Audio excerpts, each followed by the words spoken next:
Son las 3 de la mañana. Y no puedo dormir. Estoy sentada en el pequeño sillón de la sala de mi departamento. El que Silvio y yo compramos en abonos en nuestra primera Navidad juntos. El departamento está en silencio, un silencio espeso, casi pegajoso. Afuera, la Narvarte duerme, y solo el zumbido distante de algún auto por el eje central rompe la quietud. Mis manos no dejan de temblar. Tengo un sabor amargo, como a óxido, en la boca. Acabo de regresar de la casa de mis padres en Coyoacán. De la comida de domingo. Esa tradición familiar que siempre odié y que ahora se ha convertido en la escena de un crimen. Se supone que debería estar llorando. Destrozada. Pero no puedo. Lo que siento es algo distinto. Es una rabia fría, blanca, tan intensa que me quema por dentro y parece haberme secado las lágrimas para siempre. Siento la necesidad de romper algo. De gritar hasta desgarrarme la garganta. Pero en lugar de eso, estoy aquí, temblando en la oscuridad, con la necesidad visceral de contarle a alguien, a quien sea, antes de que esta verdad me consuma y me parta en dos. Mi madre, Genoveva, me miró a los ojos en esa cafetería del hospital. Aún puedo verla. La luz fluorescente rebotando en su cabello perfectamente peinado. Fue hace exactamente 18 meses y 5 días. Ella removía su café con una calma que me ponía enferma. Yo estaba rota. Estaba suplicando. Estaba deshecha en el suelo, aunque siguiera sentada en la silla. Y ella me dijo, hija, no tenemos 800.000 pesos. Lo dijo así. Con esa voz. Tranquila. Medida. Como si estuviera negándome permiso para salir el viernes por la noche, no negándome la única oportunidad de salvar al amor de mi vida. Tu padre y yo, continuó, vivimos de la pensión. Entiende, Casilda. Simplemente no tenemos esa cantidad de dinero. Es imposible. 800.000 pesos. En ese momento, esa cifra se convirtió en una pared de granito. Era el costo de la cirugía de trasplante de riñón de emergencia en el hospital ABC. Era el precio que los médicos le habían puesto a la vida de mi esposo, Silvio. Silvio no lo logró. Mi Silvio. Mi compañero. El hombre que me hacía reír incluso en los peores días de la diálisis, el que dibujaba caricaturas de las enfermeras para hacerme sonreír, el que me sostenía la mano en las madrugadas cuando el miedo me ganaba. Él murió 3 semanas después de esa conversación en la cafetería. Murió en una cama anónima del IMSS, esperando un turno en la lista de trasplantes que ambos sabíamos que era una sentencia de muerte. Murió mientras yo le sostenía la mano, una mano que ya estaba fría, mintiéndole, diciéndole que todo estaría bien, que lo amaba, mientras mi interior se desgarraba sabiendo que le había fallado. Durante 18 meses, 547 días para ser exactos, me he despertado cada mañana con esa culpa. La culpa de no haber hecho más. La culpa de no haber rogado mejor, de no haber vendido mi alma al diablo, de no haber robado un banco. La culpa de no haber podido juntar esos 800.000 pesos. Pero hoy, hace apenas unas horas, en esa mesa de comedor, rodeada del olor a estofado y de las risas falsas, descubrí la verdad. Descubrí que mientras mi madre me negaba 800.000 pesos para salvar una vida, le estaba pagando, en secreto, meticulosamente, 2 millones de pesos al año a mi hermana Malena. 2 millones de pesos. Cada año. No para una emergencia. No para una cirugía.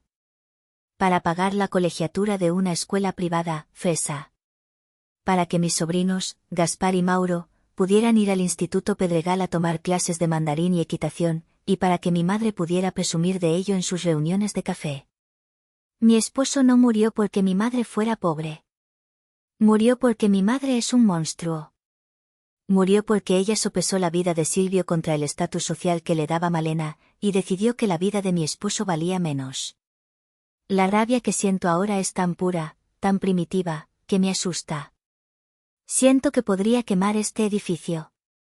Durante 18 meses lloré a mi esposo. Esta noche, por fin entiendo que también fui testigo de un asesinato. Un asesinato por omisión. Un asesinato por preferencia. Y ahora, sentada en la oscuridad, solo puedo repasar cada detalle, cada mentira, cada gesto de desprecio que me llevó a este punto. La cena de esta noche no fue el principio de nada. Fue el final de todo. El principio, la raíz de este tumor, fue hace mucho, mucho tiempo. Para entender la crueldad de mi madre, Genoveva, tienen que entender a mi familia. O, mejor dicho, la versión de familia que mi madre vendía al mundo. En los álbumes de fotos de nuestra casa en Coyoacán, todo era perfecto. Sonrisas, abrazos, viajes a Acapulco. Pero la realidad siempre estuvo en los detalles que la cámara no captaba. Mi hermana mayor, Malena, era la hija dorada. Y yo, 4 años menor, era la hija invisible. Malena nació para brillar. O eso decía mi madre. Era rubia, de ojos claros, una rareza genética en nuestra familia, y desde el momento en que nació, se convirtió en el proyecto de vida de Genoveva. Malena era su trofeo, su boleto de entrada a la sociedad que siempre quiso. Yo nací 4 años después, más morena, más callada, más parecida a mi padre. Más ordinaria, supongo. Mi madre me quería, sí, pero nunca me vio de la misma manera. Yo no era material de presunción. La diferencia se hizo evidente muy pronto. El ejemplo más claro, el que siempre me viene a la mente cuando pienso en la injusticia, son nuestras fiestas de quinceañera. La fiesta de Malena fue un evento social. Mi madre la planeó durante un año, como si fuera una boda real. Alquilaron el Salón Versalles en el Pedregal. Hubo 300 invitados. Malena usó un vestido de un diseñador famoso que costó lo que yo ganaría en 6 meses. Hubo chambelanes que parecían modelos, un banquete de 5 tiempos y un grupo musical que tocó hasta el amanecer. Mi madre estaba radiante, recibiendo felicitaciones: Genoveva, te luciste, qué fiesta, qué nivel. Era su triunfo. 4 años después, se acercaban mis 15. Yo no esperaba una fiesta igual, pero ingenuamente, esperaba algo. Una noche, en la cena, saqué el tema. Mamá, ¿hemos pensado qué haremos para mis 15? Mi madre, Genoveva, ni siquiera levantó la vista de su plato. Soltó un suspiro, ese suspiro cansado que usaba para indicarme que yo era una inconveniencia. Ay, Casilda, hija, dijo, con ese tono. Tú sabes que la economía está muy difícil. Los gastos han sido tremendos. Además, y aquí vino la daga, tú no eres como tu hermana. A ti no te gustan esas cosas tan llamativas. Tú eres más sencilla. No me preguntó si me gustaban. Lo decretó. Mejor, continuó, hacemos una carnita asada aquí en la casa. Invitamos a tus primos y ya. Más íntimo, ¿no crees? Más, como tú. Me tragué las lágrimas. Asentí. Dije que me parecía bien. La carnita asada terminó siendo una reunión incómoda en el patio trasero un sábado por la tarde. Mi padre y mis tíos se apoderaron de la televisión para ver un partido de fútbol, y mi pastel de 3 leches tuvo que compartir la mesa con las botanas y las cervezas. Esa fue mi celebración. Ese fue el patrón. Siempre. Llegó la hora de la universidad. Malena, que nunca fue brillante, anunció que quería estudiar diseño de modas en la Universidad Anáhuac. La colegiatura era impagable, una locura. Pero mis padres encontraron la forma. Es una inversión en su futuro, decía mi madre, orgullosa, en las reuniones. Ahí se va a codear con gente importante. Las relaciones lo son todo. Cuando yo, que siempre fui de 10, dije que quería estudiar marketing, mi madre asintió. Perfecto. Presenta el examen para la UNAM. Es la mejor, es gratis y te queda cerca. Yo entré a la UNAM, a Ciudad Universitaria. Y no me malinterpreten, amo mi alma mater. Estoy profundamente orgullosa de haber estudiado en la máxima casa de estudios. Pero no fue gratis para mí. Mientras Malena usaba el dinero de mis padres para comprar telas carísimas, para irse de antro a Polanco y para hacer viajes de estudios a Cancún, yo tenía que trabajar. Mi vida era una locura. Salía de clases en CEU, tomaba el metro hasta el VIPS de Insurgentes donde trabajaba de mesera de 4 a 10 de la noche. Y los fines de semana, hacía turno doble en un Oxxo cerca de la casa. El dinero era para mis libros, mis copias, mis pasajes, mis materiales. Apenas dormía. Cuando finalmente me gradué, con honores, después de desvelarme y trabajar sin parar durante 4 años, llegué a casa con mi título enmarcado. Mi madre lo miró, con esa sonrisa tensa. ¡Ay, qué bien, mija! ¡Felicidades! Al menos ya tienes un papelito. Un papelito. Todo mi esfuerzo, reducido a un papelito. 2 años después, Malena se graduó. O más bien, terminó. Con un promedio que era un chiste y un proyecto final que estoy segura le ayudó a hacer mi madre. Esa noche, Genoveva organizó una cena de gala en un restaurante carísimo en Lomas. Hubo brindis. Por el éxito y el estatus que mi hija ha alcanzado. Nunca se trató de educación. Siempre se trató de estatus. Mi título de la UNAM, aunque académicamente superior, era público. Era gratis. No le daba a Genoveva nada que presumir en sus reuniones de café. La colegiatura que pagaba por Malena no era educación, era la cuota de admisión al club social que ella siempre quiso pertenecer. Esa fue la dinámica. Malena era el estandarte. Yo era la mula de carga.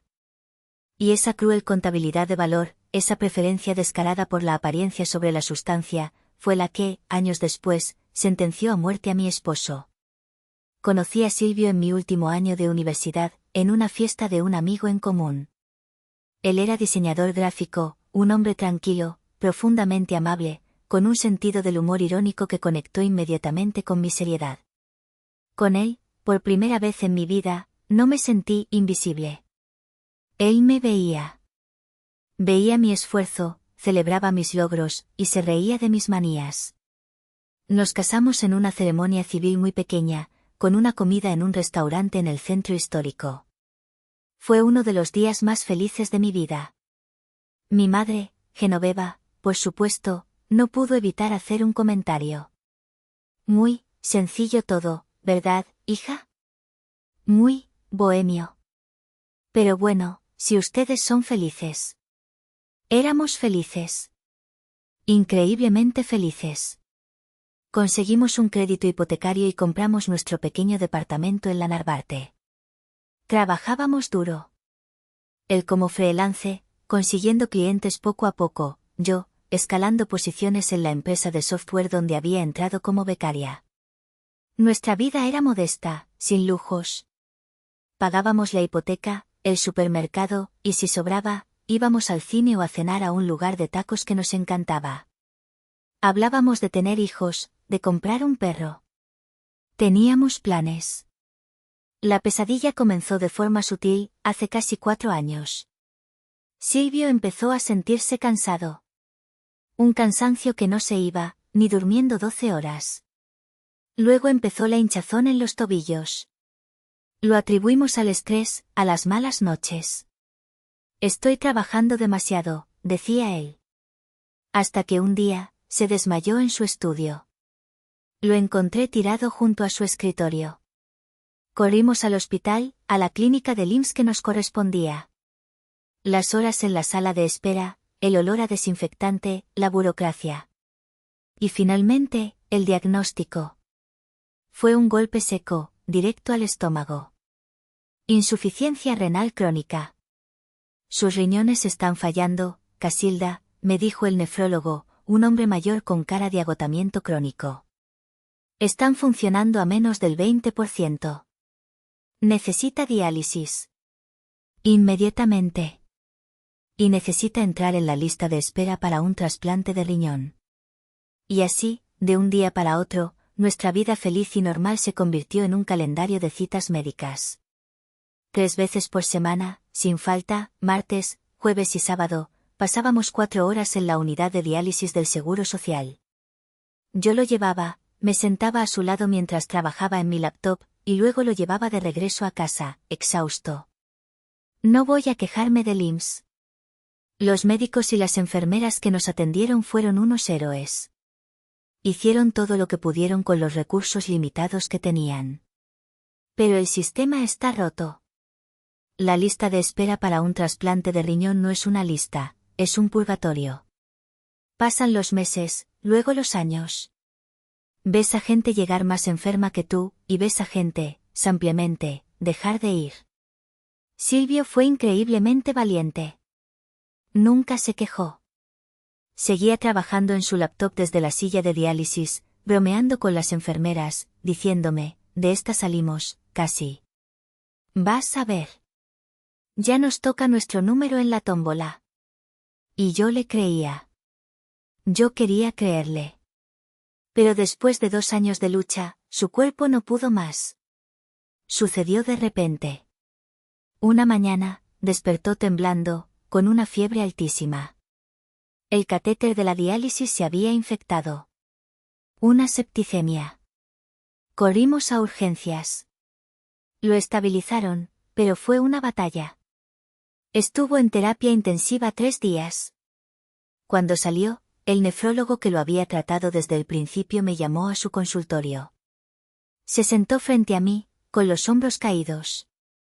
Señora Casilda, me dijo, sin rodeos. La infección fue muy grave. Logramos controlarla, pero sus riñones están colapsados. La diálisis ya no es suficiente.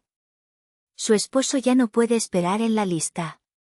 Simplemente, no va a aguantar. El próximo catéter que se infecte, no lo va a librar. Sentí el piso desaparecer bajo mis pies. ¿Qué hacemos entonces? Tiene que haber algo. El doctor suspiró. La única opción es un trasplante privado. Ya. En el hospital ABC o en el Médica Sur. Tienen los equipos, tienen a los cirujanos listos, no hay lista de espera si se tiene un donador. Si ustedes pueden conseguir el dinero, podrían operarlo la próxima semana. Me aferré a esa palabra.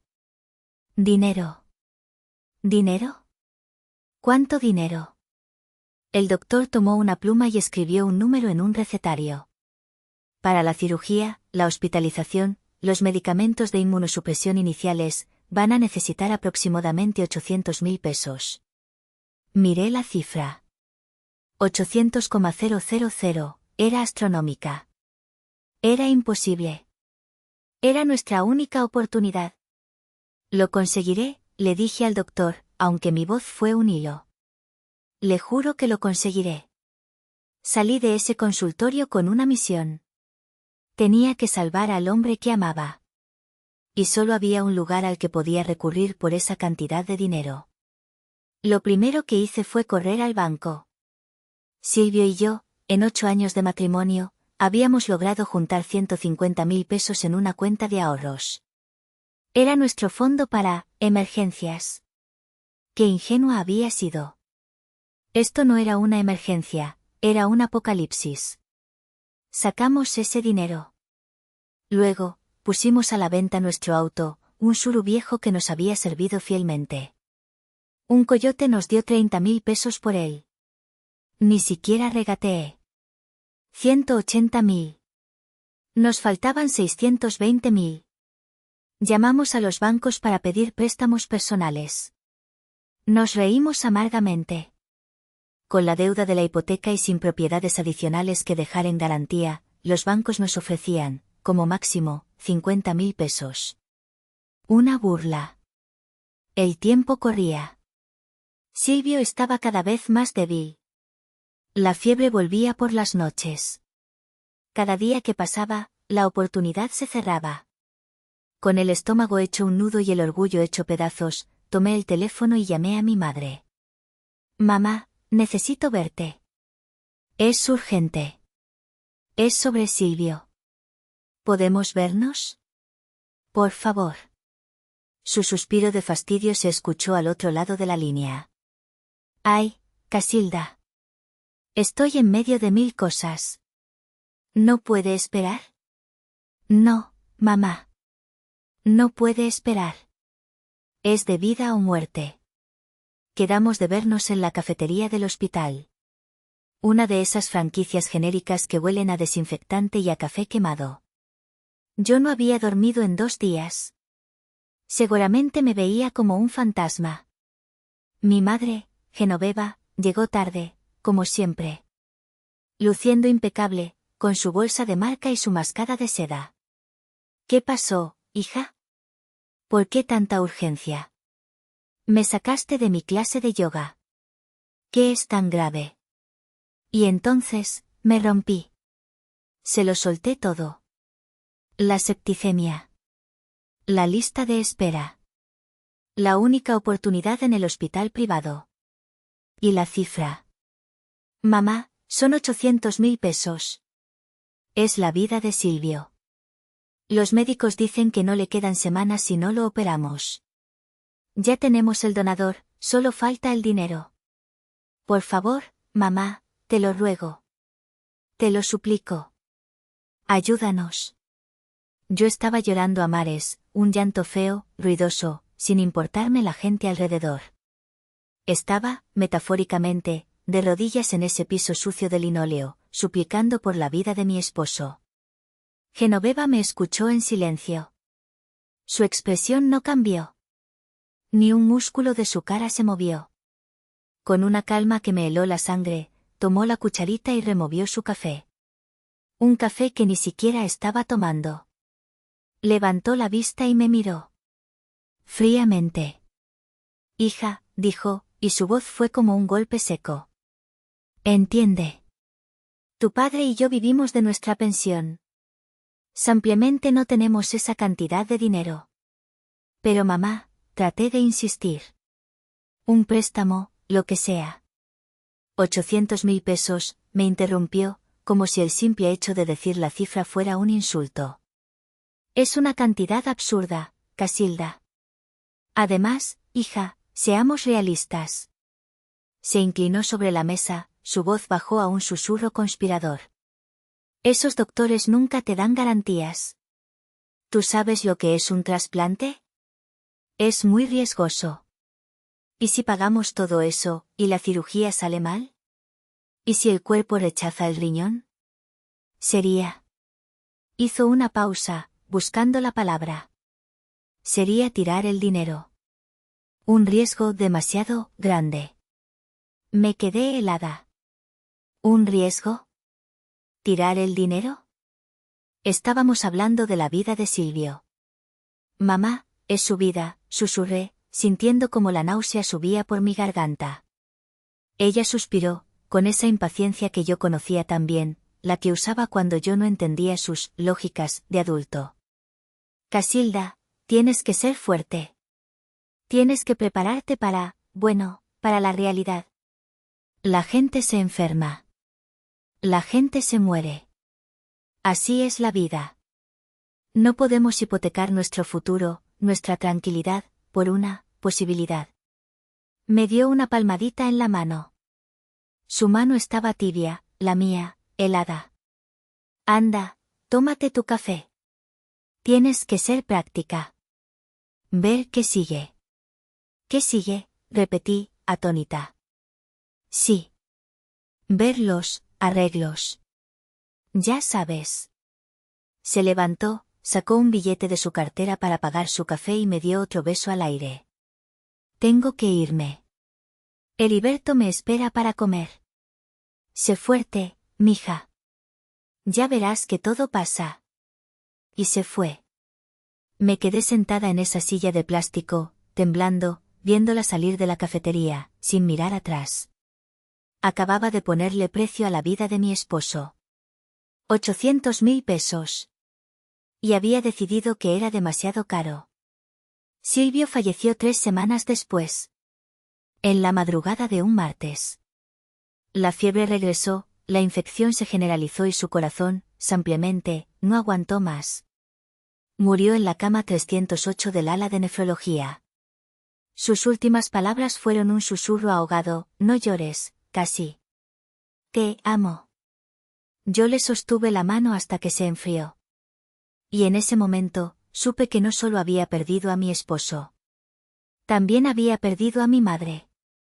Han pasado 18 meses desde que enterré a Silvio. 18 meses que han sido un infierno borroso de dolor, facturas y un silencio ensordecedor en el departamento. El mundo no se detiene porque el tuyo se haya hecho pedazos. La gente te trae comida las primeras semanas. Lasaña, pollo rostizado, tamales. Te dan el pésame. Te dicen, estoy contigo, eres muy fuerte, el tiempo lo cura todo. Mentiras. El tiempo no cura nada, solo te enseña a vivir con el hueco. La gente vuelve a sus vidas. Y tú te quedas atorada, en un limbo de dolor y trámites. Mi vida se convirtió en un cascarón vacío. Voy del trabajo a la casa y de la casa al trabajo. La empresa de software donde trabajo fue increíblemente comprensiva. Me dieron un mes de luto. Pero las cuentas no se toman luto. La hipoteca, la luz, el gas, y las deudas. Oh, las deudas. Porque aunque Silvio murió, las deudas de los tratamientos antes de la emergencia no desaparecieron. Los préstamos pequeños que sí logramos conseguir con financieras usureras, los gastos de las medicinas de especialidad que el IMSS no cubría, las consultas privadas que pagamos buscando una segunda opinión. Todo eso seguía ahí, en un folder sobre mi escritorio, burlándose de mí. Así que, además de mi trabajo de tiempo completo, tuve que tomar 2 proyectos de freelance de marketing digital. Trabajo noches y fines de semana. Mi computadora portátil es mi única compañera. Pero si soy completamente honesta, el trabajo extra no es solo por la lana. Es para mantenerme ocupada. Es para que, cuando llegue la noche, esté tan agotada, física y mentalmente, que caiga en la cama sin pensar. Porque cuando pienso, la culpa me come viva. Me acuesto en la oscuridad, en la cama que ahora es demasiado grande, y el mismo pensamiento me taladra el cerebro. Debí hacer más. Debí haber rogado mejor. Debí haberme arrodillado de verdad frente a mi madre en esa cafetería. Debí haberla amenazado. Debí haber ido a un casino y apostar lo poco que teníamos. Debí haber atracado una tienda. Debí haber vendido un riñón. Yo debí haber hecho algo. Siento que le fallé. Yo, Casilda, le fallé a Silvio. Esta culpa ha sido mi compañía constante durante 547 días. Mi familia, por supuesto, reaccionó como era de esperarse. Mi padre, Heriberto, siempre escondido detrás de las faldas de mi madre, me dio un abrazo torpe en el funeral. Así es la vida, mija. Dios sabe por qué hace las cosas. Hay que ser fuertes. Se fue a fumar un cigarro y no lo volví a ver. Mi hermana Malena fue un caso aparte. Llegó tarde al funeral. Obviamente. Aterrizó en la funeraria con unas gafas de sol de Gucci que cubrían la mitad de su rostro, un vestido negro de diseñador que probablemente costó más que mi renta, y una expresión de profundo inconveniente en su rostro. Ay, casi, qué cosa tan horrible, me dijo, dándome 2 besos al aire, asegurándose de no tocarme, para no manchar su maquillaje. Pero bueno, tienes que ser fuerte, ¿eh? Por ti. No se quedó ni una hora. La escuché hablar por teléfono en el pasillo, en voz baja pero visiblemente irritada. Pues diles que me esperen. No, no puedo tardar, Gaspar tiene práctica de tenis a las 5. Sí, es una tragedia, pero la vida sigue, ¿no? La vida sigue. Para ella, sí. Unas semanas después de eso, cuando yo estaba en lo más profundo de mi duelo, tratando de descifrar cómo pagar la luz, me llamó. Yo estaba en medio de una hoja de cálculo de gastos médicos, llorando sobre el teclado. Casilda. No manches, me dijo, con su voz chillona e insoportable. No sabes lo que me pasó. El Instituto Pedregal volvió a subir la cuota de padres. Es un abuso. O sea, ¿qué creen? ¿Que el dinero crece en los árboles? Estoy súper estresada. Me quedé en silencio. El sonido de su voz, quejándose de una cuota escolar, cuando yo estaba literalmente ahogándome en deudas por haber intentado salvar una vida. Sentí que iba a vomitar. Le colgué. Sin decir palabra. No me volvió a llamar. Supongo que se ofendió. Mejor. Esa es mi vida ahora. Un fantasma que trabaja para pagar deudas, atormentada por la culpa de no haber hecho más. Así era, al menos, hasta hace 2 semanas. Hasta ese maldito, bendito, café con mi prima Idalia. No había visto a mi prima Idalia en casi un año. Ella es contadora, la nerd de la familia, hija de una hermana de mi padre. Siempre ha sido buena persona, aunque un poco despistada. Nos topamos por casualidad en el Superama y, tras el incómodo pésame, quedamos de tomar un café para ponernos al día. Nos vimos en un Sanborns, el de la esquina de Insurgentes. Un lugar neutral, ruidoso, perfecto para una conversación que no quería tener. Hablamos de cosas triviales. La tía que se enfermó. El primo que se casó. Lo caro que está todo.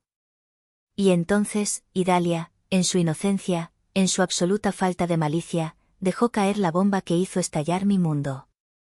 Estábamos hablando de lo difícil que es ahorrar en esta ciudad.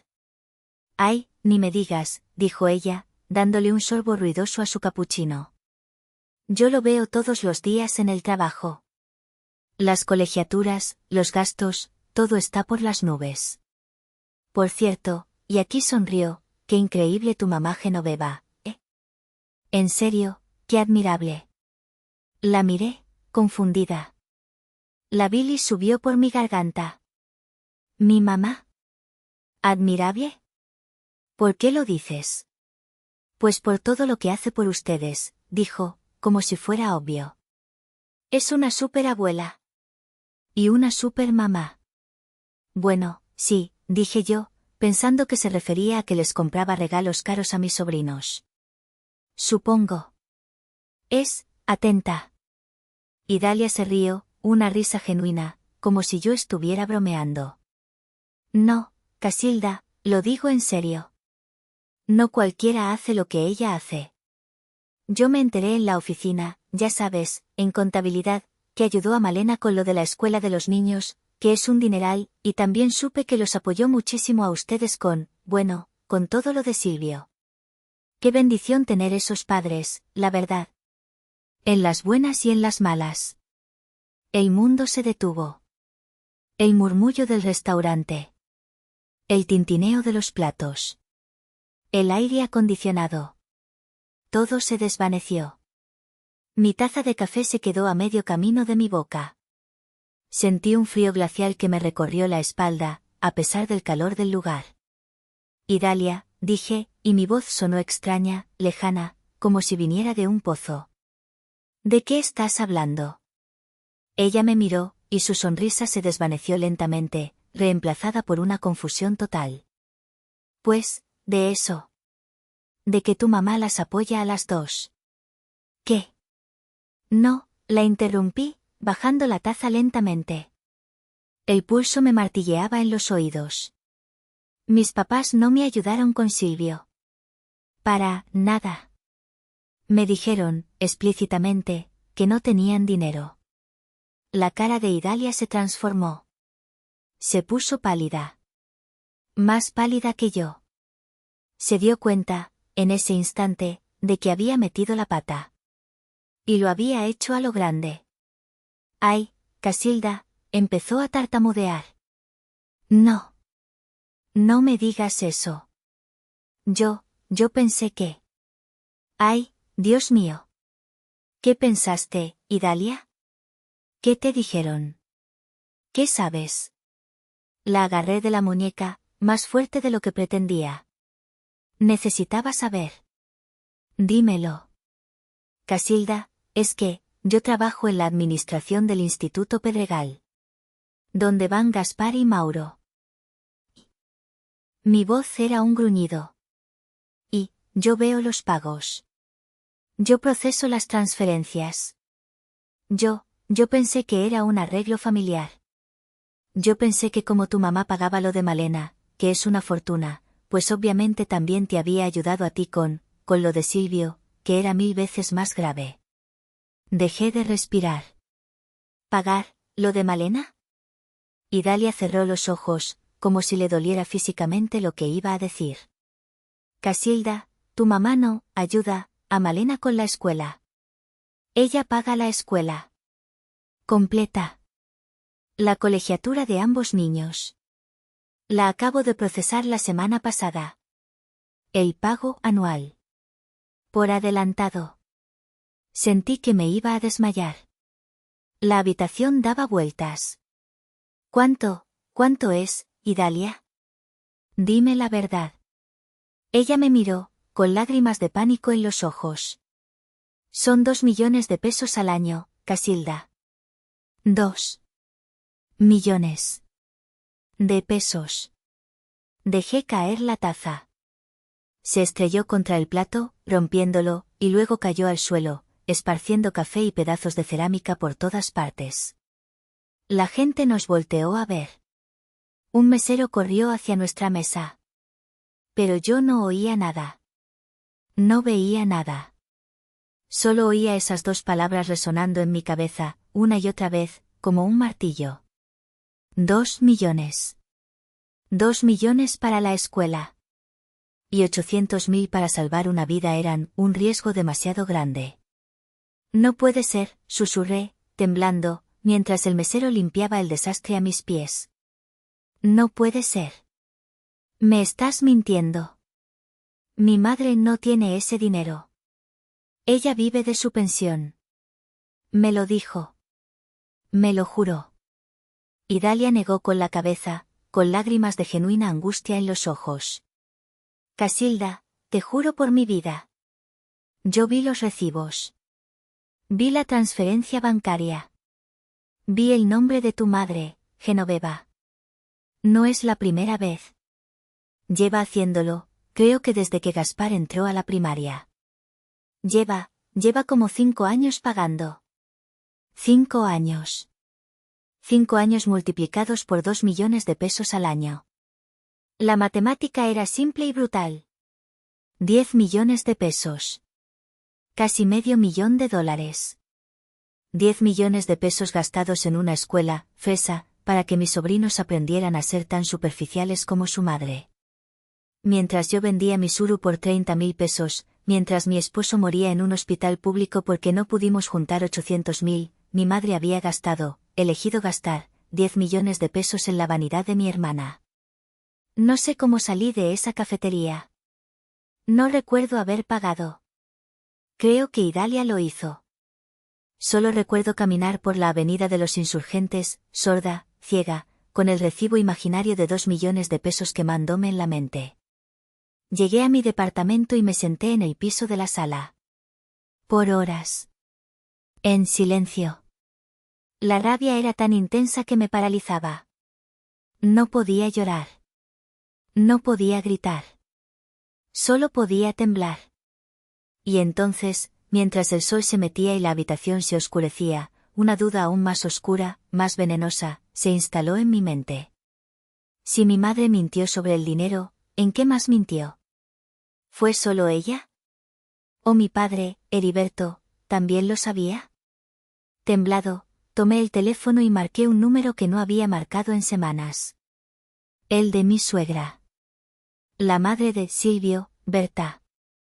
Berta es una mujer dulce, una maestra jubilada que vive modestamente en una casita en Iztapalapa. Perder a Silvio, su único hijo, la destrozó. Hablamos de vez en cuando, pero siempre con cuidado, para no reabrir la herida. ¿Casilda? ¿Hija? ¡Qué milagro!, dijo, su voz siempre amable, aunque ahora teñida de una tristeza permanente. Berta, dije, y mi voz se quebró. No pude evitarlo. Necesito preguntarle algo. Y necesito que me diga la verdad, por favor. Es sobre Silvio. Es sobre el dinero para la cirugía. Y se lo conté todo. El descubrimiento en el café. Los 2 millones. La escuela. La mentira de mi madre. Berta se quedó en silencio al otro lado de la línea. Un silencio tan largo, tan pesado, que pensé que se había cortado la llamada. Berta, ¿sigue ahí? Escuché un sollozo ahogado. Un llanto que estaba tratando de reprimir. Casilda, hija, dijo, y su voz estaba rota. Ay, mi niña. Hay algo que mi esposo Aurelio y yo nunca te contamos. Para no darte más dolor. Me senté derecha. Un hielo me recorrió la columna. ¿Qué cosa, Berta? Por favor, dígame. Cuando Silvio se puso grave, continuó, su voz temblando. Cuando nos dijeron lo de la cirugía en el ABC, nosotros sabíamos que ustedes no tenían el dinero. Así que Aurelio, mi esposo, llamó a tu padre. Llamó a Heriberto. ¿Llamó a mi padre? Sí. Aurelio es un hombre orgulloso, nunca le ha pedido nada a nadie. Pero era su hijo. Le llamó. Le explicó la situación. Le dijo que nosotros íbamos a hipotecar nuestra casita aquí en Iztapalapa, pero que el banco solo nos daba 400.000 pesos. Le rogamos. Aurelio le rogó a tu padre que nos ayudara con la otra mitad. Con los otros 400.000. Que lo veíamos como un préstamo, que se lo pagaríamos con intereses, que nos firmara lo que quisiera. Dejé de respirar. ¿Y qué dijo mi padre? Berta rompió en llanto. Un llanto abierto, desgarrador. Dijo que no podía. Tu padre, Heriberto, nos dijo que lo sentía mucho, pero que no podían. Nos dijo. Hizo una pausa, para tomar aire. Nos dijo, lo siento, Berta, Aurelio, pero es que acabamos de gastar un dineral ayudando a Malena con la remodelación de su cocina. Y ya no nos queda nada. La remodelación. De su cocina. Colgué el teléfono. La mentira no fue solo de mi madre. Fue de ambos. No fue una omisión pasiva. Fue un rechazo activo. Rechazaron la súplica de mis suegros, que estaban dispuestos a perder su única casa para salvar a su hijo, porque prefirieron pagar por una cocina de lujo para Malena. Y al mismo tiempo, al mismo maldito tiempo, pagaban 2 millones al año por una escuela. Mi esposo no murió por una enfermedad. Murió porque mi familia entera, activa y pasivamente, decidió que su vida no valía la pena. Murió porque su vida valía menos que una cocina de granito y unas clases de polo. La culpa desapareció. Es lo primero que noté. Fue como si me hubieran quitado un abrigo de plomo de los hombros. Esa culpa que me había comido viva durante 18 meses, esa sensación pegajosa de que yo le había fallado a Silvio, de que yo no había luchado lo suficiente, se evaporó. En su lugar, quedó esto. Una rabia fría, cristalina, calculadora. Una claridad absoluta. Ya no había tristeza. No había dolor. No había duelo. Solo había una certeza helada y cortante. Mi esposo no murió. A mi esposo lo dejaron morir. Y sus asesinos cenaban juntos los domingos. Pasé las siguientes 24 horas en un trance. Dormí por primera vez en mucho tiempo, pero fue un sueño sin sueños, pesado, casi como un coma. Desperté, me bañé, y me senté en mi escritorio. El sol entraba por la ventana, pero yo no sentía su calor. Llamé a Idalia. Hola, prima, dije, mi voz sonando extraña, plana. Casilda. No he podido dormir. Estoy tan... Idalia, la interrumpí. Necesito un favor. Un favor muy grande. Y después de esto, no te volveré a molestar. Lo que sea, prima. Lo que sea. Necesito una copia de ese recibo. El del pago de los 2 millones. El PDF. ¿Puedes enviármelo por WhatsApp? Necesito verlo. Necesito tenerlo. Hubo un silencio. Casilda, eso es información confidencial. ¿Podría meterme en un problema? Lo sé. Pero lo necesito, Idalia. Por favor. Por lo que Silvio significaba para mí. Por la verdad. Otro silencio. Y luego, revisa tu teléfono. Y borra mi nombre de esto. Por favor. 30 segundos después, mi teléfono vibró. Ahí estaba. Un PDF. El logo del Instituto Pedregal. El concepto, pago anualidad ciclo escolar 2020-2020. Alumnos, Gaspar y Mauro. Y la cantidad, brillando en la pantalla, $2,000,000.00.00 Y el nombre del pagador, inconfundible, Genoveva. Imprimí ese recibo. En papel bond normal. Lo doblé cuidadosamente, 4 veces, y lo guardé en el bolsillo trasero de mi pantalón. Me quedé mirando el papel doblado sobre mi escritorio por un largo tiempo. ¿Qué hacer ahora? ¿Llamarlos? ¿Gritarles por teléfono? No. Eso sería demasiado fácil para ellos. Podrían colgarme. Podrían negarlo. Podrían decir que Idalia estaba mintiendo, que el documento era falso. Necesitaba hacerlo en persona. Necesitaba ver sus caras. Necesitaba que Malena estuviera ahí. Necesitaba que mi padre estuviera ahí. Necesitaba que todos estuvieran juntos en la misma habitación, en su territorio, para que nadie pudiera escapar. Para que fueran testigos de la caída de los otros. La vida, o el destino, o la ironía más cruel del universo, me dio la oportunidad esa misma tarde. Vibró mi celular. Un mensaje en el grupo de WhatsApp de familia, ese que yo había silenciado hacía meses. Era de mi madre, Genoveva. Querida familia. Les recuerdo que este domingo hay comida en la casa, como siempre. Viene Malena y los niños. No falten. Hace mucho que no estamos todos juntos. Besos. Una sonrisa se dibujó en mi cara. Pero no fue una sonrisa alegre. Fue el tipo de sonrisa que te hiela la sangre. La de un depredador que acaba de ver a su presa. Hace mucho que no estamos todos juntos. Tomé el teléfono. Desactivé el silencio del grupo. Y escribí mi respuesta. Una respuesta que sabría a hiel en sus bocas muy pronto. Claro, mami. Ahí estaré. Me encantará verlos. Llegué a la casa de mis padres en Coyoacán el domingo a las 3 de la tarde en punto.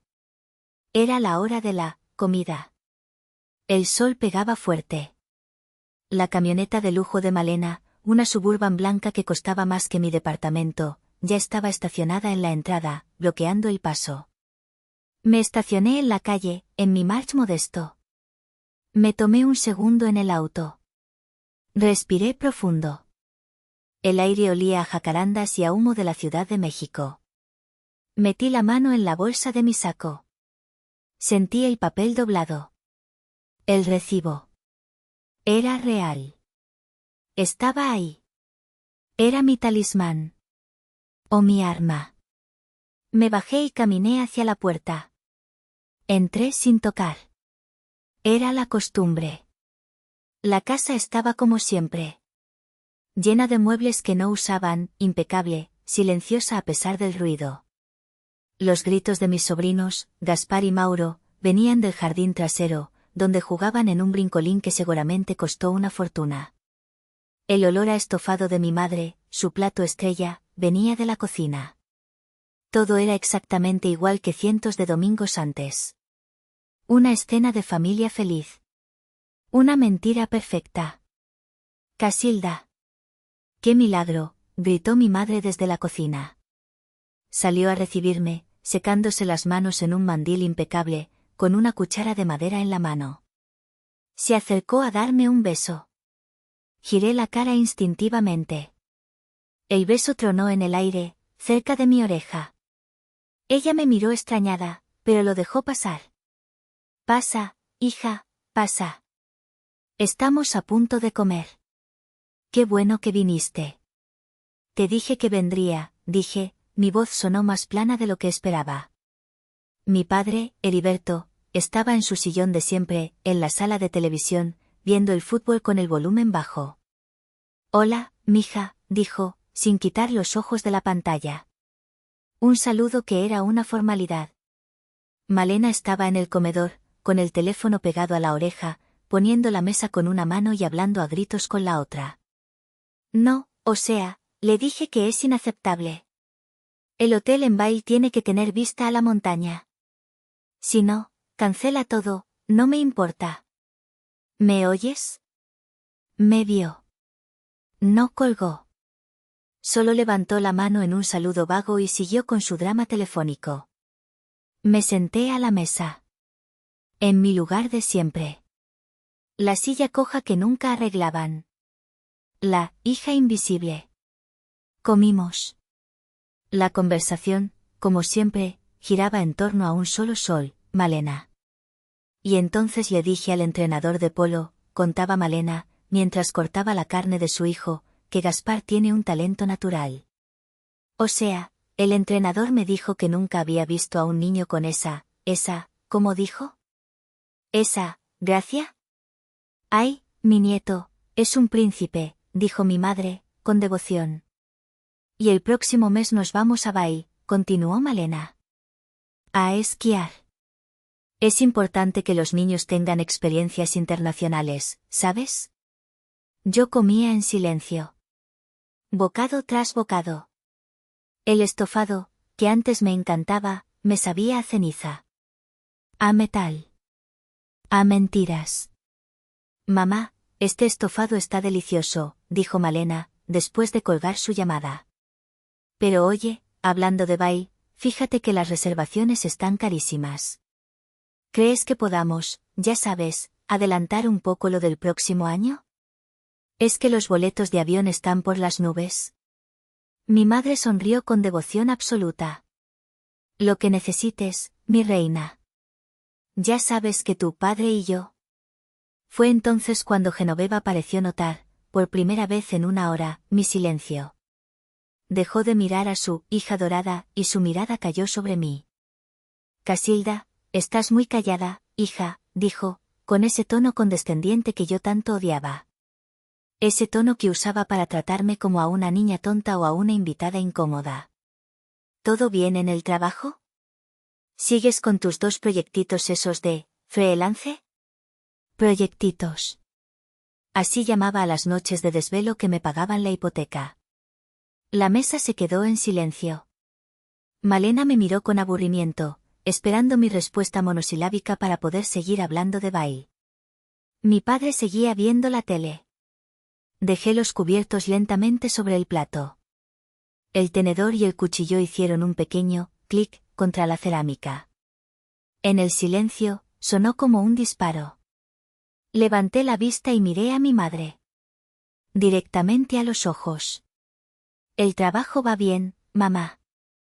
Gracias por preguntar, dije, con una calma que me sorprendió a mí misma. De hecho, me siento mucho mejor últimamente. Más ligera. Especialmente desde que hablé con mi prima Idalia. El nombre colgó en el aire. Como un murciélago en la habitación. Vi cómo la sonrisa de Genoveva titubeaba. Vi cómo dejaba de masticar. ¿Idalia?, preguntó mi padre, por fin quitando la vista de la televisión. ¿La hija de tu tía? ¿La contadora? ¿Qué tiene que ver ella? Oh, nada, dije, tomando un sorbo de agua para humedecer mi boca seca. Solo nos pusimos al día. Me contó de su trabajo. Trabaja en el Instituto Pedregal, ¿saben? La escuela de Gaspar y Mauro. La cara de Genoveva cambió. La sonrisa desapareció. La sangre abandonó su rostro. Malena dejó su teléfono sobre la mesa, de golpe. Me contó qué padres tan maravillosos tengo, continué, mi voz tranquila pero cortante como un bisturí. Me contó lo increíblemente generosos que son. Pagando 2 millones de pesos al año para la escuela de mis sobrinos. ¡Qué detalle!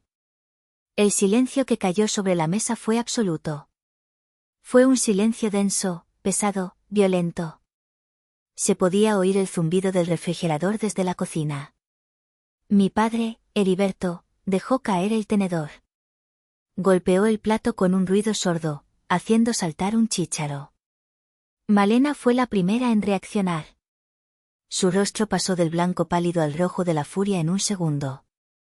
Miró a mi madre, luego a mí, y luego a mi madre otra vez, con los ojos desorbitados. ¿Qué? ¿De qué estás hablando, Casilda?, tartamudeó. Su voz chillona se elevó varias octavas. Eso no es cierto. Es una locura. ¿2 millones? Mamá, le gritó a Genoveva. ¿Verdad que no es cierto?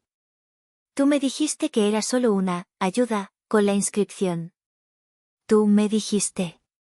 Su voz se apagó, al darse cuenta de lo que estaba admitiendo. La perfecta demostración de su ignorancia voluntaria. Mientras el dinero siguiera fluyendo, era mejor no hacer preguntas. Pero yo no la estaba mirando a ella. Ella era solo un peón codicioso. Mis ojos estaban clavados en mi madre. Genoveva estaba paralizada. Su cara era una máscara de cera. Su boca se abrió y se cerró, pero no salió ningún sonido. Ignoré a Malena. Solo tengo una pregunta, mamá, dije, y sentí como la rabia fría que me había sostenido empezaba a hervir. Mi voz tembló por primera vez en todo el día, no de tristeza, sino de una furia incontenible. Hace 18 meses. Yo estaba en el hospital. De rodillas, ¿recuerdas? En el piso de esa cafetería asquerosa.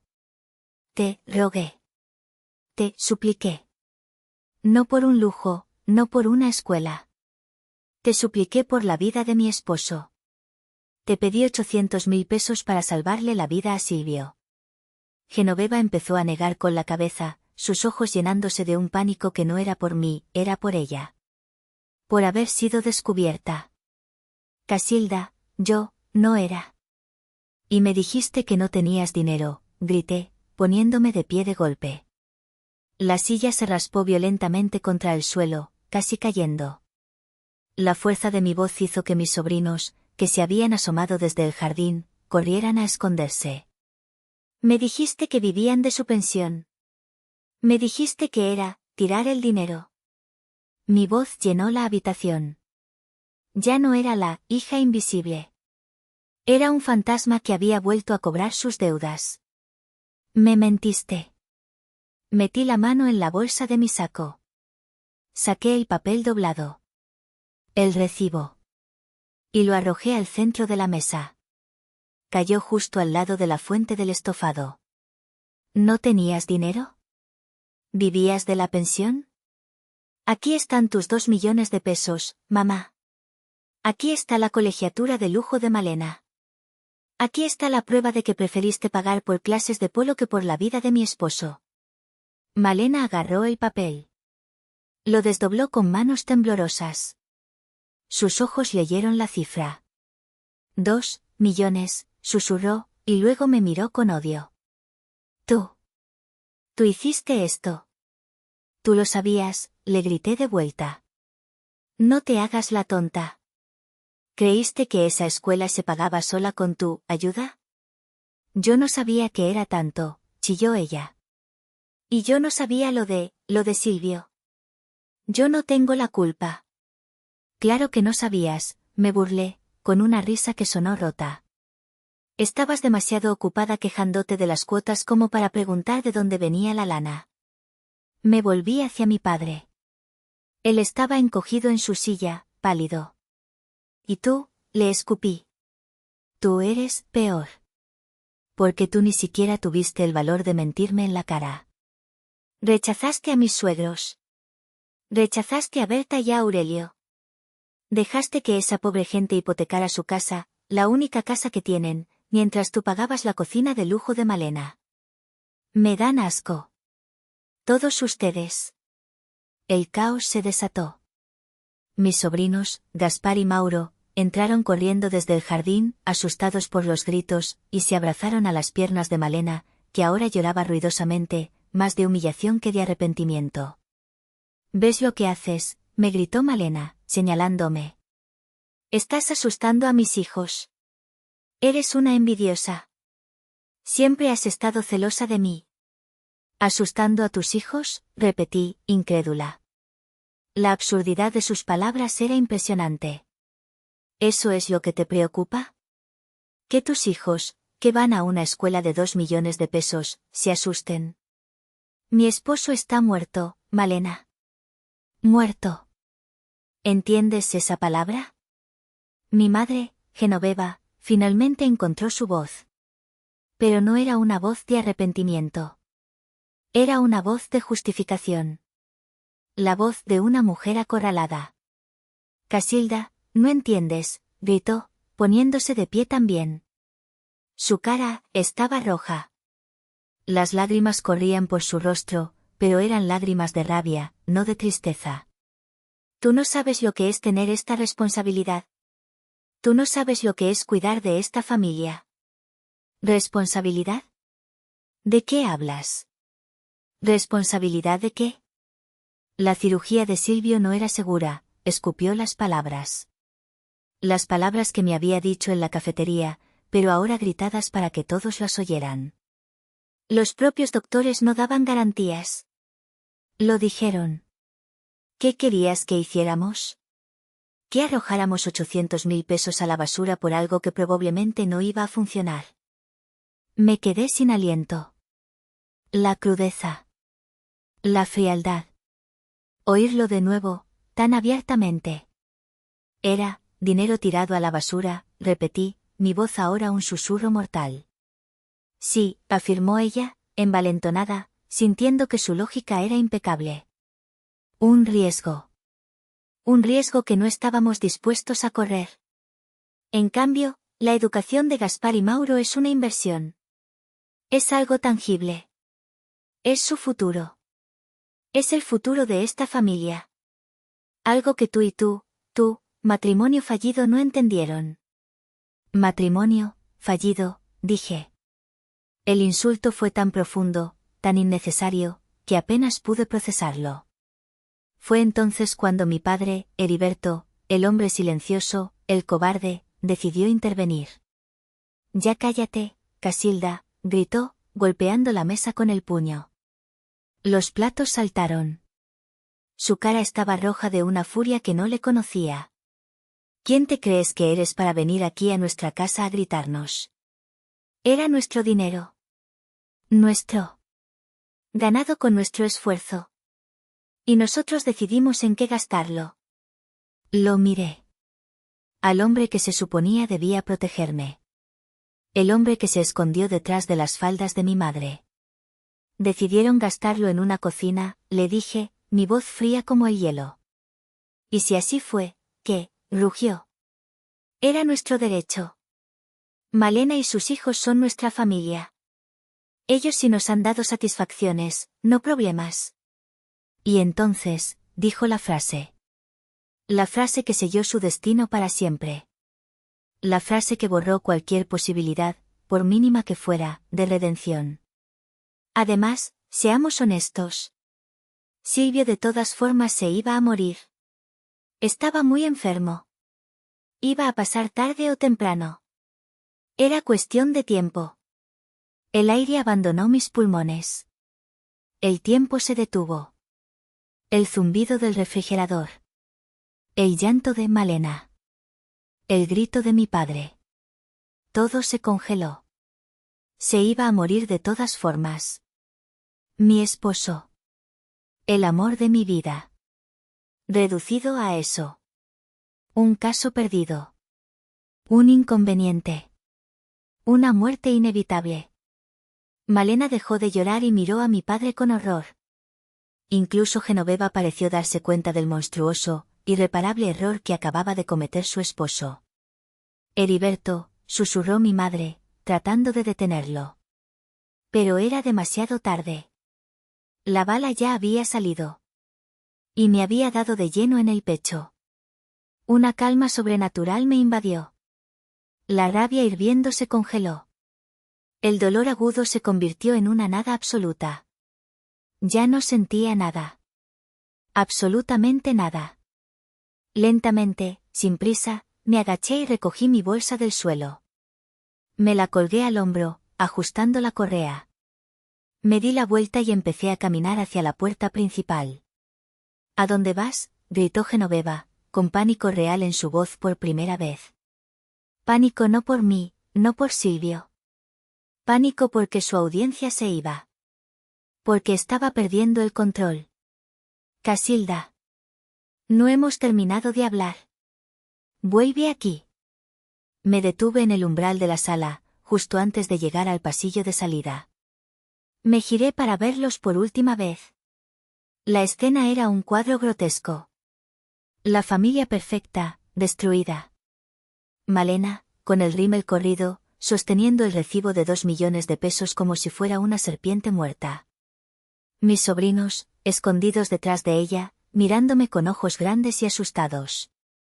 Mi padre, rojo como un tomate, temblando de una furia impotente, dándose cuenta de lo que había dicho. Y mi madre, con una expresión de horror, no por lo que había hecho, sino porque su mundo de mentiras perfecto, su estatus, se acababa de derrumbar frente a todos. Oh, sí, mamá, dije, y mi voz era plana, muerta, irreconocible. Terminamos. Terminamos para siempre. Miré a mi padre. Tienes razón, papá. Era su dinero. Y ustedes tomaron su decisión. Ya lo entendí. Miré a mi madre. Elegiste. Elegiste el estatus. Elegiste las apariencias. Elegiste pagar por clases de mandarín en un colegio, fresa, en lugar de pagar por una cirugía que pudo salvar una vida. Hiciste un análisis de riesgo, como una buena administradora. Y decidiste que la vida de Silvio era una mala inversión. Entendido. Finalmente, miré a Malena. Ella desvió la mirada. Disfruta tu vida de lujos, hermana, le dije, sin una pizca de emoción. Disfruta tus viajes a baile y tus camionetas caras. Disfruta la cocina de 1 millón de pesos. Solo recuerda, cada día, cuando firmes un cheque, que todo eso está pagado con la vida que le robaron a Silvio. Espero que duermas bien. Me di la vuelta, esta vez para siempre. Casilda, espera, rogó mi madre, corriendo detrás de mí. No puedes hacernos esto. No puedes irte así. Somos tu familia. Puse la mano en la perilla de la puerta principal. No, dije, sin voltear. Mi voz fue un susurro, pero en el silencio de la casa, sonó como un trueno. Ustedes no son mi familia. Mi familia eran Silvio y ya. Yo ya no tengo padres. Murieron para mí hace 18 meses, en esa cafetería del hospital. Murieron el día que decidieron que una escuela valía más que una vida. Murieron junto con Silvio. Abrí la puerta y salí. Caminé por la calle bajo el sol de la tarde. El aire de la Ciudad de México nunca se había sentido tan ligero. O tal vez era yo. Por primera vez en 18 meses, sentí que podía respirar. La culpa se había ido. Esa fue la última vez que vi sus caras. Al llegar a mi departamento, mi celular empezó a sonar como loco. Como una alarma de incendio. Era mi madre. Dejé que sonara hasta que se fue a buzón. Inmediatamente, volvió a sonar. Mi madre otra vez. No contesté. Me senté en el sofá. A los 10 segundos, sonó de nuevo. Mi padre. Dejé que sonara. Cortó. Volvió a sonar. Malena. Con la misma calma fría con la que había salido de esa casa, tomé el teléfono. Abrí los contactos. Mamá. Bloquear número. Papá. Bloquear número. Malena. Bloquear número. Me senté en silencio. El silencio más puro y hermoso que había escuchado en mi vida. Durante la siguiente semana, el asedio continuó por otros frentes. Mensajes de mis tías, las monas voladoras de mi madre. ¿Qué pasó, hija? Tu mamá está destrozada. Dice que le dijiste cosas horribles. Casilda, tienes que perdonarlos. Son tus padres. Honrarás a tu padre y a tu madre. Bloqueé a mis tías. Una tarde, tocaron a mi puerta. Con golpes fuertes, desesperados, histéricos. Era Malena. Casilda. Ábreme. Sé que estás ahí. Por favor, tenemos que hablar, gritaba desde el pasillo. Ábreme, maldita sea. Me quedé inmóvil en mi sala. Vi la televisión sin volumen. Casilda, lloriqueaba. Yo no sabía. Te juro que no sabía que era tanto dinero. Y no sabía que te habían dicho que no a ti. No es mi culpa. Esperé. No me moví. Encendí la bocina y puse música. La escuché llorar, gritarme en envidiosa, amargada, y finalmente, maldecir durante 20 minutos antes de que sus tacones caros se alejaran por el pasillo. Unos días después de eso, llegó un correo electrónico. De Malena. Supongo que era el último canal que le quedaba. Era un texto larguísimo, un monumento a su egoísmo. Lleno de justificaciones. Decía que había confrontado a nuestros padres. Que estaba horrorizada. Que había decidido dejar de aceptar el dinero. Pero el final del correo fue lo que me demostró que nunca lo entendería. Casi, escribió. Nuestros padres cometieron un error terrible. El peor. Pero siguen siendo nuestros padres. Están viejos y están sufriendo mucho por tu actitud. Sé que estás herida, pero tienes que encontrar en tu corazón el perdón. Hazlo por tu propia paz. El rencor solo te hace daño a ti. Por mi propia paz. Leí esa frase una y otra vez. La audacia. La condescendencia. La pura maldad de pedirme perdón a mí, por mi paz. Le respondí. Fue la única comunicación que he tenido con ellos desde ese domingo. Fue la última. Malena, escribí. Un error es cuando tiras el café por accidente. Un error es cuando te equivocas de calle al manejar. Dejar morir a alguien, deliberadamente, cuando tienes el poder y el dinero para salvarlo, no es un error. Se llama elección. Decirle a tu hija que eres pobre mientras gastas millones en la otra, no es un error. Se llama crueldad. Mentirle a unos padres que están hipotecando su casa para salvar a su hijo, no es un error. Se llama infamia. No me hables de mi paz. No me hables de perdón. El perdón es para los errores. Esto fue una sentencia de muerte. No me contactes nunca más. A ninguno de ustedes. Envié el correo y bloqueé su dirección. Ayer fui al cementerio. Hacía mucho que no iba, dolía demasiado. Me senté junto a la tumba de Silvio. Hacía frío, pero ya no me importaba. Le conté todo. Le pedí perdón. Perdón por no haberme dado cuenta antes. Perdón por haber cargado con una culpa que no era mía. Y mientras hablaba con la lápida fría, sentí que el último peso, el último gramo de culpa, por fin se iba. Sé que esto no me devolverá a Silvio. Nada lo hará. Estoy hablando con un abogado. No por el dinero, no quiero un centavo de ellos. Lo hago por Berta y Aurelio. Por el fraude y la mentira que cometieron contra ellos, por la casa que casi pierden por la crueldad de mi padre. Ahora, toda mi familia, la familia lejana, mis tías, mis primos, me llaman vengativa. Cruel. Despiadada. Poco cristiana. Me dicen que cómo pude exponer a mis propios padres de esa manera. Y aquí estoy, a las 3 de la mañana, después de la noche más larga de mi vida, preguntándome. Sé que hice lo correcto por Silvio. Sé que hice lo correcto por mi dignidad. ¿Pero ustedes qué opinan? ¿Estuve mal por hacer esto?